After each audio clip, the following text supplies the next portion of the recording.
반갑습니다. 정프로 스포츠 채널에 방문해 주셔서 감사합니다. 영상 시작 전에 구독과 좋아요 한 번씩만 부탁드립니다. 구독과 좋아요는 영상 제작에 있어서 저에게 큰 힘이 됩니다. 최종 조합픽은 고정 댓글에 기재되어 있으니 확인 바랍니다.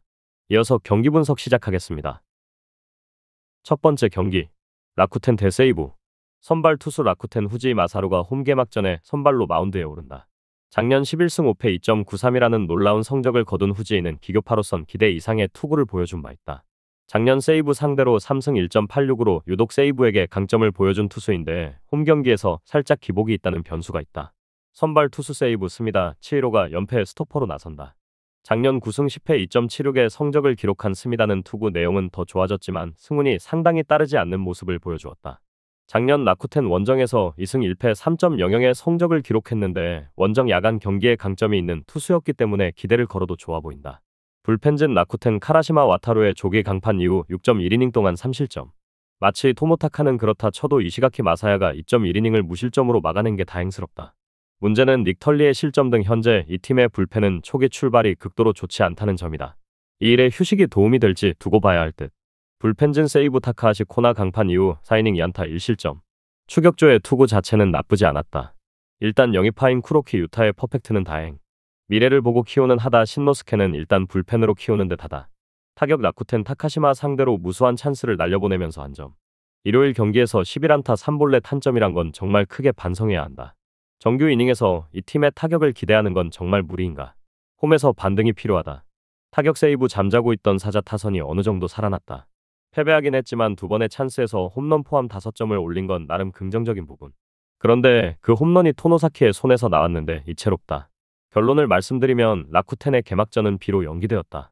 하지만 한시 경기로 옮긴다는 것 자체가 낮 경기에 약한 세이브에게는 좋지 않은 소식일 듯. 그렇지만 스미다는 이러한 경우에 대한 경험도 있고 라쿠텐 상대로 강한 투수임에 분명하다. 후지이가 변수인데 아무래도 후지이에게 슬라이드 등판은 불안한 감이 많고 이 점이 그대로 승부를 가를 것이다. 선발에서 앞선 세이브가 신승을 할 것으로 본다. 두 번째 경기, 치바 롯데 대 오릭스. 선발 투수 치바 롯데 니시노 유지가 시즌 첫 승에 도전한다. 작년 20경기에 등판해 9승 8패 3.24의 성적을 남긴 니시노는 패스트볼과 포크볼의 속도차가 적은 게 얼마나 큰 강점인지를 증명해 보였다. 작년 홈방어율이 2.97의 오릭스 상대 투구 자체도 나쁘진 않은 편. 그러나 낮 경기 성적이 좋지 않다는 문제가 있는데 시즌 초반에 강하다는 점에 승부를 걸어야 한다. 선발 투수 오릭스 소타니 류에이가 시즌 첫 선발 마운드에 오른다. 작년 20경기에 등판해 7승 11패 2.34의 성적을 남긴 소타니는 투구 내용에 비해 승운이 상당히 따르지 않았던 투수. 분명히 좋은 좌완 투수의 소질은 가지고 있지만 작년 조조 마린에서 WHIP가 1.471 정도로 조조 마린에서 유독 고전하는 문제를 극복하는 게 중요해 보인다. 불펜진 치바 롯데 타네이치의 고전 이후 3이닝 1안타 무실점. 강속구 군단은 자신들의 역할을 톡톡히 해냈다. 특히 동점 상황에서 등판한 키무라 유토가 1이닝을 퍼펙트로 막아낸 건 향후 불펜 운영에 엄청난 도움이 될 수 있다. 불펜진 오릭스 타카시마 강판 이후 4이닝을 4안타 무실점으로 막았다. 아슬아슬이라는 단어가 어울린다는 게 좋은 소식은 아닐 듯. 그런데 도대체 히라노 요시히사가 9회에 올라오다니. 놀라울 따름이다. 타격 치바 롯데 6회까지 1득점으로 막혀 있다가 찬스를 잡자마자 대폭발하면서 7점. 또다시 막판 3이닝에 6점을 집중시켰다. 현재 이 팀의 타선은 후반이 미칠 듯이 강하다. 그리고 홈이라는 이점도 존재한다. 타격 오릭스 라쿠텐의 투수진 상대로 스기모토 유타로의 2점 홈런 포함 6점을 득점했다. 전체적으로 득점력 자체는 나쁘지 않은 편. 작년 부진했던 우타자들이 살아나고 있다는 게 고무적이다. 특히 통구 유마의 타격이 살아난 건 팀 전체에 힘을 줄 수 있다. 결론을 말씀드리면 우천 취소는 양팀 모두 살짝 아쉬움이 있는 편이다. 두 팀 모두 슬라이드 등판이 아니라 선발 투수를 바꾼 것도 이채로운 부분이다. 일단 니시노와 소타니의 대결은 막상 막하의 가능성이 높은 편이다. 그렇지만 소타니는 낮 경기에 살짝 아쉬움이 존재하는 타입의 투수고 바로 이 점이 결국 승부를 가를 것이다. 상성에서 앞선 치바 롯데 마린스가 신승을 거둘 것으로 본다. 세 번째 경기, 야쿠르트 대 히로시마. 선발 투수 야쿠르트 야마노 타이치가 시즌 첫 선발 마운드에 오른다. 작년 14경기에 등판해 3승 4패 6.08의 부진한 성적을 남긴 야마노는 기복이 심해도 너무 심한 게 흠으로 지적된 투수.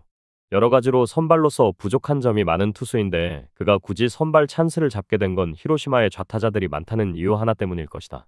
선발 투수 히로시마 오세라 다이치가 시즌 첫 승에 도전한다.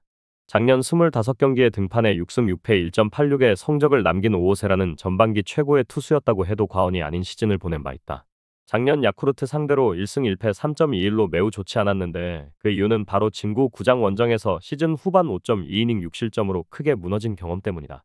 불펜진 야쿠르트 타카하시 케이지의 강판 이후 4이닝 동안 1실점. 진짜 잘 버티다가 하필 8회에 코자와가 실점을 허용한 게 컸다. 2점 차와 3점 차는 다르기 때문. 키자와 아키우미가 5회에 나선 걸 보면 그냥 집단 마무리로 갈 생각인가 보다. 불펜진 히로시마 헤매던 불펜이 제 몫을 해냈다. 정확히 말하면 토마스 한과 쿠리바야시로 이어지는 승리조는 훌륭하다라는 말로 바꿀 수 있다. 즉, 접전에서 불펜은 아직 물음표가 많다. 게다가 원정이다. 타격 야쿠르트 1차전에 5점 이후 2경기 연속 완봉패. 무라카미와 시오미가 없는 타선의 한계점이 너무나도 명확하게 드러나고 있다. 홈으로 돌아간 건 다행이지만 과연 타선이 살아날지는 미지수. 두 외인 타자들의 장타가 필요할 것이다. 타격 히로시마 승리하긴 했지만 몸배치 상대로 2점. 그것도 11안타 3볼넷에 2점이다. 그야말로 변비 야구가 계속 이어지고 있는 중. 특히 장타가 전혀 터지지 않고 있고 톱타자는 있으나 만하다. 장타력이 정말로 요구될 것이다. 그런데 아키야마의 부상 이탈이 아프다. 결론을 말씀드리면 양팀 모두 과감하게 선발 투수를 바꿨다. 그러나 타마무라를 오오세라로 바꾼 히로시마의 결정은 나름 이해가 되는데 이시카와를 야마노로 교체한 야쿠르트는 아무래도 좋은 선택은 아닐 듯. 작년 야마노는 홈에서 히로시마 상대로 1.1이닝 9실점 참사를 벌인 투수고 오픈전 등판 경험 역시 3월 2일이 마지막이었다. 반면 오오세라는 전반기 강점이 있는 투수고 작년에 부진은 다 후반기였다. 선발에서 앞선 히로시마 토요 카프가 승리에 가까이 있다. 네 번째 경기. 주니치 대 요미우리. 선발 투수 주니치 야나기 유야가 시즌 첫 선발 마운드에 오른다. 작년 4승 5패 3.76으로 아쉬운 모습을 남겼던 야나기는 부상도 있었지만 타치나미 감독과의 불화가 너무나도 컸다. 작년 요미우리 상대로 2패 4.91로 상당히 부진했는데 원래 홈 구장 반테린돔에서 강했던 투수이니만큼 이번 경기에 기대를 걸어볼 여지는 분명히 있다. 선발 투수 요미우리 작년에 신데렐라 야마사키 이오리가 시즌 첫 승에 도전한다. 작년 10승 6패 2.81의 인상적인 성적을 남긴 야마사키는 훌륭한 전반기와 부진한 후반기라는 극과 극의 모습을 보여준 바 있다. 작년 주니치 상대로 2승 1패 1.46의 WHIP 0.92로 매우 강한 모습을 보여주었는데 반테린 돔에서 투구 역시 8이닝 2실점은 기대할 수 있다는 게 무서운 부분이다. 불펜진 주니치 카일 멀러 강판 이후 4이닝을 1실점으로 막았다. 그러나 막판 3이닝 동안 7피안타의 9회 초 마무리 마치야마 시냐의 1실점은 불안감을 가중시키는 요소일 듯. 시즌 초반 주니치는 항상 불펜에서 흔들리는 변수가 있는데 이번 시리즈 내내 이 점이 약점이 될 수 있다. 불펜진 요미우리 1이닝 1실점. 첫 등판에서 크게 흔들렸던 발도나도는 이번 등판에서도 1실점을 허용했다. 9회 초 팀 타자들의 추격을 생각한다면 이 실점이 너무 결정적이었다. 그래도 한 점 차 상황에서 승리조를 등판시키지 않은 건 아베 감독이 많이 발전했다는 증거일 것이다. 타격 주니치 6안타와 4개의 볼넷으로 2점을 올렸다. 5회 말 2사 말로의 찬스를 살리지 못한 건 아쉽지만 적시타 없이 어떻게든 짜내기로 3점을 올렸다는데 만족해야 할 듯. 그러나 중심 타선의 장타 부재는 은근히 치명적이고 득점력 고민은 계속될 가능성이 높다. 타격 요미우리 10안타 2득점. 그중 7개의 안타가 마지막 3이닝에 나왔는데도 올린 건 단 한 점이었고 오카모토 카즈마의 솔로 홈런이 아니었다면 경기는 훨씬 더 힘들어졌을 것이다. 홈 경기에서부터 조금씩 떨어지기 시작한 페이스가 원정에선 바닥으로 치닫는 중일지도 모른다. 그래도 우한 투수 상대론 좀 나을 것 같다.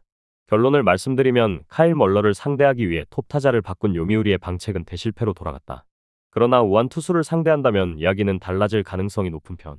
야나기가 홈에서 강한 투수긴 하지만 작년 요미우리 상대로 많이 부진하기도 했고 전날 주니치의 불펜은 물음표가 붙는 경기력을 보여주었다. 반면 야마사키는 주니치 상대로 강하기도 하고 돔이라면 오케이다. 투수력에서 앞선 요미우리가 승리를 가져갈 것으로 본다. 다음 경기 분석에 앞서 여러분들에게 조금이나마 도움이 되고 빠르게 정보를 받아보실 수 있는 곳을 마련해 두었습니다. 저의 영상의 하단 댓글을 확인해 보시면 카카오톡 링크가 있습니다. 클릭 후 손쉽게 입장이 가능합니다. 입장하실 때 코드와 같이 기재되어 있으니 참고 바랍니다. 누구나 참여 가능하고 100% 무료로 운영하고 있습니다. 돈을 주고 유료 정보를 이용하시는 것보다 저희 멤버방에서 유료 정보와 똑같은 분석 정보를 받아보실 수 있습니다. 저희 멤버방에서 제공되는 정보들과 스포츠를 좋아하고 즐길 수 있는 멤버방으로 참여하시길 바랍니다. 함께 떠들고 즐겁게 배팅 라이프를 즐기셨으면 좋겠습니다. 무조건 당첨은 장담해드릴 수 없지만 당첨될 확률을 극대화하실 수 있습니다. 이어서 경기 분석하도록 하겠습니다. 5번째 경기. 한신 대 요코하마. 선발 투수 한신 제레미 비즐리가 시즌 첫 승에 도전한다. 작년 8승 3패 2.47의 성적을 기록한 비즐리는 웨스턴 리그의 크랙은 1군에서 충분히 통할 수 있다는 걸 다시 한번 증명해 보였다. 특히 홈 경기에서 강하고 투수 지향형 돔 구장의 강점을 가진 타입인데 작년 요코하마 상대로도 원정에서 매우 부진하고 홈에서 강했던 투수인지라 이 점은 기대를 걸어도 좋아 보인다. 선발 투수 요코하마 오누키 시니치가 시즌 첫 선발 마운드에 오른다. 작년 부상으로 단 15경기에 등판해 6승 7패 2.85의 성적을 남긴 오누키는 타자에 대한 압박은 좋을 때에 비해 조금 아쉬운 면모를 보여주었다. 원래 시즌 초반 투구 내용은 좋은 편이고 한신 상대로 상당히 강했던 투수인지라 6이닝은 충분히 잘 버텨줄 수 있을 것으로 본다. 불펜진 한신 사이키 히로토의 강판 이후 3.1이닝 3실점. 그 3실점은 9회 초 이시쿠로 유야의 손에서 나왔기 때문에 큰 의미를 두긴 어렵다. 일단 후지카와 감독은 어려울 것 같은 경기는 투수 운영을 깔끔하게 포기해버리는 느낌이다. 기존의 문법과 많이 다르다. 불펜진 요코하마 잭슨의 호투 이후 이세 히로모와 야마사키 야스아키 승리조를 써서 2이닝을 무실점으로 막아냈다. 이세가 주자 2명의 위기를 막아낸 게 포인트. 집단 마무리 체제인데 꽤 잘 될 것 같은 느낌이 있다. 타격 한신 잭슨의 투구에 막히면서 완타 1득점에 그쳤다. 특히 중심 타선의 부진이 치명적. 8회 말 무사 11호에서 345번이 모조리 범타로 물러난 건 이 팀의 현주소일지도 모른다. 개막 시리즈 이후 사람 노릇을 하는 건 치카모토와 모리시타 2명뿐인가. 타격 요코하마 사이키와 이시쿠로를 공략하면서 마키 슈고의 홈런 포함 7점을 올렸다. 다른 투수도 아닌 사이키를 적지에서 무너뜨렸다는 점이 가장 큰 호재라고 할 수 있을 듯. 혼자서 2홈런 3타점을 올린 마키 슈고는 서서히 페이스가 올라오는 것 같다. 결론을 말씀드리면 잭슨도 좋은 투수긴 하지만 홈 경기에서 등판하는 사이키가 무너진 건 한신으로선 치명적이다. 게다가 사이키도 사이키지만 타선 자체가 부진해도 너무 부진한 편. 전날 경기를 고려한다면 오오누키 공략이 쉽지 않긴 하다. 일단 비즐리의 투구는 안정적이지만 요코하마 타선의 집중력은 상당히 좋은 편이고 이번 경기까지는 요코하마가 승리조를 운영할 수 있다. 힘에서 앞선 요코하마 베이스타즈가 신승을 거둘 것으로 본다. 6번째 경기 니오넴 대 소프트뱅크. 선발 투수 니포넴 키타야마 코우키가 시즌 첫 승에 도전한다. 작년 부상으로 많은 시간을 날려버렸어도 5승 1패 2.31의 성적을 남긴 키타야마는 건강하다면 위력적인 투수임을 증명해 보였다. 작년 소프트뱅크만 만나면 고전하긴 했지만 유독 홈 구장 에스콘 필드에서 매우 강한 투수였기에 이번 경기도 기대를 걸 여지는 충분하다. 선발 투수 소프트뱅크 작년 시즌 막판 깜짝투를 보여준 마에다 준이 개막 로테이션에 포함되었다.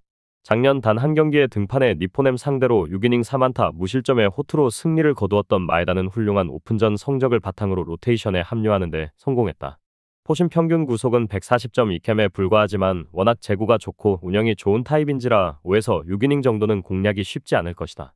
불펜진 니포넴 이토 히로미 강판 이후 4이닝을 1안타 무실점으로 막아냈다. 직전 등판에서 무너졌던 야마모토 타쿠미와 스기우라 토시히로가 좋은 투구를 해줬다는 게 다행스러운 부분. 불펜전은 확실히 우위를 점유할 수 있다. 불펜진 소프트뱅크 모이네로 이후 마츠모토 유키와 로베르토 오스나가 2이닝을 퍼펙트로 마무리 지었다. 현재 흔들리고 있는 불펜에 너무나 반가운 소식이 아닐 수 없을 듯. 이번 경기는 마에다의 투구를 고려한다면 6에서 7회가 변수가 될 수 있다. 타격 니포넴 모이네로 상대로 노무라 유키의 솔로 홈런이 유일한 득점이었다. 그 외에 안타는 키요미야의 1안타뿐. 일요일 경기에서 살아난 타격감이 단숨에 식어버린 건 니포넴으로서도 불안한 부분이다. 마에다는 모이네로와 스타일이 너무 대척점으로 다른 터라 공략이 오히려 힘들 수도 있다. 타격 소프트뱅크 시작부터 이토 히로무를 공략하면서 홈런 2발 포함 5점을 올렸다. 1년에 한 번 터지는 이토 박살내기 날이 딱 전날 경기였던 듯. 이 홈런 2타점을 터트린 야나기타 유키는 타격감이 올라온 모습이다. 일단 전반기 내내 일루수와 지명타자를 맡아야 할 나카무라 아키라가 멀티 히트를 때려낸 건 팀 운영에 도움이 될 수 있다. 결론을 말씀드리면 소프트뱅크 라이징. 개막전 3연승 팀과 3연패 팀의 경기는 3연패 팀의 일방적인 승리로 막을 내렸다. 신조 감독은 타도 소프트뱅크를 기치로 내세웠지만 의외의 결과가 나온 편. 소프트뱅크 상대로 우한 투수는 은근히 재미를 보지 못한다는 건 이번 경기에서도 변수가 될 수 있는 부분이다. 마에다의 투구는 의외로 공략이 쉽지 않다는 변수도 있는 상황. 두 팀의 흐름을 생각한다면 팽팽한 구도가 나올 것 같은데 에스콘 필드가 홈런이 잘 나오고 장타력이 소프트뱅크 쪽이 조금 더 좋다는 점이 승부를 가를 것 같다. 힘에서 앞선 소프트뱅크 호크스가 승리에 가까이 있다. 저의 영상이 마음에 드셨다면 구독과 좋아요, 알림 설정 해주시면 저에게 큰 힘이 됩니다. 추가적인 조합픽과 다양한 경기에 대한 세부적인 분석과 결과가 궁금하신 분들은 영상 하단의 댓글창 꼭 확인해 주시길 바랍니다. 스포츠토토가 처음이신 분들 혹은 적중률이 낮으신 분들께서는 멤버방 적극적으로 추천드리고 멤버방 입장하시면 분석 비교부터 해보시길 바랍니다. 멤버방에 다양한 픽스터분들이 많이 있으니 도움을 받아서 수익을 극대화하는 것도 괜찮은 방법일 수 있습니다. 그러니 며칠 지켜보신 후 마음에 드는 조합픽 탑승하는 방법도 좋을 수 있습니다. 누누이 말씀드리지만 스포츠는 절대로 운으로 하는 게임이 아닙니다. 이제는 스포츠도 전문 분야가 존재합니다. 오늘도 저희 영상을 시청해주셔서 정말 감사합니다. 구독과 좋아요 한 번씩만 부탁드리며 저는 다음 영상에서 인사드리겠습니다.